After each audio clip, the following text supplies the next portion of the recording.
한 주간의 생생한 농식품 가격 정보를 알려드리는 생생가격공감. 안녕하세요. 우춘길입니다. 추석이 코앞으로 다가오면서 추석 상차림 그리고 추석 선물 때문에 고민하시는 분들 많으시지요? 그렇다면 오늘의 생생가격공감을 놓치지 마시기 바랍니다. 왜냐하면 오늘의 주인공이 바로 추석하면 빼놓을 수 없는 대표 과일들이기 때문입니다. 오늘도 역시 경매 현장에서 전문가 한 분이 준비하고 있는데요. 김규효 경매사를 연결해 보도록 하겠습니다. 경매사님, 안녕하세요. 네, 안녕하세요. 벌써 다음 주면 추석입니다. 이맘때면 사과와 배를 찾는 분들이 특히 더 많을 것 같은데요. 사실 품종이 굉장히 다양하잖아요. 추석 때는 주로 어떤 품종이 출하되는지 궁금합니다. 네, 사과의 경우 조생종인 아오리와 홍로와 만생종인 부사 등의 품종이 있는데요. 추석에는 주로 홍로가 출하돼 많이 만나볼 수 있습니다. 여기에는 시기적으로 홍로가 추석쯤인 9월 말부터 8월 초에 수확되는 이유도 있지만 빨간 빛깔의 홍로의 색이 제수용으로 사용하기에 더 매력적인 이유도 있습니다. 하지만 배의 경우는 좀 다른데요. 신고, 원앙, 화산 등의 품종이 있는 배는 9월 초에서 10월 초까지 생산되는 조생종인 원앙과 화산의 경우 저장성이 떨어지기 때문에 추석 시즌에는 보관이나 택배에 적합한 신고배가 주를 이룹니다. 네, 그렇군요. 경매사님 말씀을 듣다 보니까 빨간 홍로랑 듬직한 신고배의 모습이 막 떠오르는데요. 현재 사과와 배의 거래 동향은 어떤지 알려주세요. 우선 사과의 거래 동향부터 말씀드리겠습니다. 사과는 전체적으로 큰 태풍이나 장마의 피해가 없어서 수확량이 예년에 비해 많은 편입니다. 하지만 봄철 잦은 비와 저온으로 인해 착과가 순조롭지 못했고 여름 성숙기에는 무더위와 가뭄 때문에 과실 생육이 정체되었습니다. 그래서 15kg 기준으로 30과에서 39개들인 대과의 비중이 적고 품질도 기대에 미치지 못한 상황입니다. 게다가 추석이 평년보다 열흘 정도 빨라 정상적인 숫기를 맞이하지 못했다는 점도 악재로 작용하고 있습니다. 앞으로 추석까지 일주일 정도 남았는데요. 현재 사과는 전북 장수, 충북 충주와 괴산에서 주로 홍로 품종이 출하되고 있습니다. 최대 반입일인 지난 9일에는 260톤까지 반입된 바 있습니다.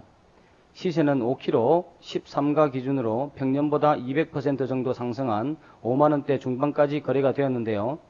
이는 대과 부족 현상으로 인해 유통업체들이 대과 이하의 사과를 집중적으로 구매하고 있기 때문입니다. 한편 배의 경우 산지작황은 사과와 비슷합니다. 특히 8월 말과 9월 초 태풍으로 인해 집중 피해가 빈번하던 평년에 비해 20% 정도 생산량이 늘었습니다. 하지만 냉해 피해로 대가가 많지 않은 편입니다. 특히 추석 물량의 대부분을 차지하는 전남 나주 지역이 이런 현상이 심한 편이고 그 밖에 경북 상주와 경기 안성, 평택의 경우 상대적으로 양호합니다.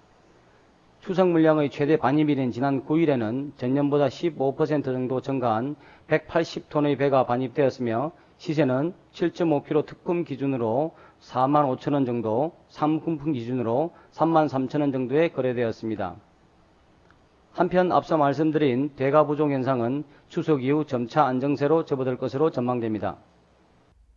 네, 역시 추석은 우리의 농산물 가격을 들었다 놨다 하는 것 같네요. 그렇다면 추석을 기점으로 사과와 배의 9월 전반적인 동향은 어떨지 궁금한데요. 바로 말씀해 주시죠. 네, 이번 추석 물량 반입기의 경우 수산물 방사능 특수로 인해 상대적으로 과일 선물 세트의 수요가 증가한 것으로 보여 사과와 배 모두 예년보다 수요가 많아졌습니다. 이로 인해 전년 대비 시세 상승 효과를 가져왔는데요. 사실 이런 상황은 추석 이후를 생각해보면 그리 바람직한 상황은 아닙니다. 왜냐하면 금년도 추석은 빨랐지만 추석 이후가 배와 사과의 본격적인 수확기이기 때문입니다. 따라서 추석 이후에 사과와 배의 생산량이 증가하는 데 반해 대목이 지났기 때문에 소비지에서는 당분간 수요량이 줄어들게 됩니다. 다만 사과의 경우 이런 문제를 극복하기 위해 대형 유통업체들을 중심으로 추석 직후 매년 가격 할인 행사를 실시하고 있어 사과 수요는 증가할 것으로 예상됩니다. 네, 9월의 과일 동향 잘 들었습니다.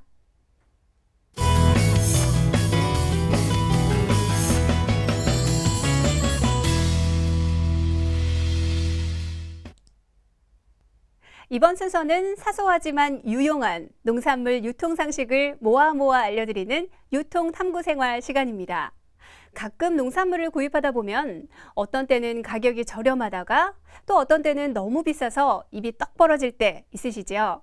하지만 이런 상황은 소비지뿐만이 아니라 농산물 경매 현장에서도 맞닥뜨리는 상황이라고 하는데요. 과연 농산물 경매 현장에서 가격 변동이 가장 요동칠 때는 언제일까요? 김규혁 경매사를 다시 한번 만나보도록 하겠습니다. 경매사님.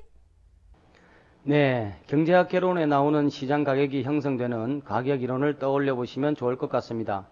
가격은 수요와 공급이 균형점을 찾는 곳에서 형성이 되는데요.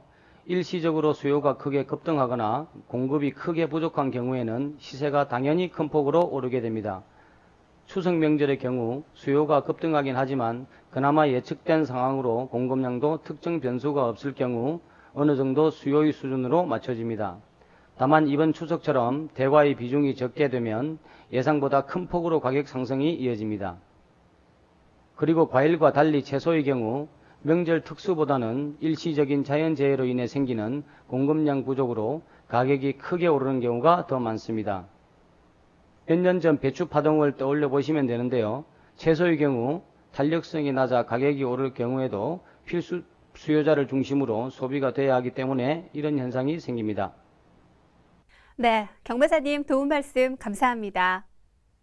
세상에서 제일 맛있는 밥이 한솥밥이라고 하지요. 이제 다음 주면 그동안 멀리 떨어져 있던 사람들을 만나고 자주 만나지 못했던 이들이 한자리에 모여 진정으로 한솥밥을 먹게 될 텐데요. 우리 농산물과 함께 풍성하고 정겨운 한솥밥으로 가족 간의 정도 다지시고 즐거운 시간 보내시길 바랍니다.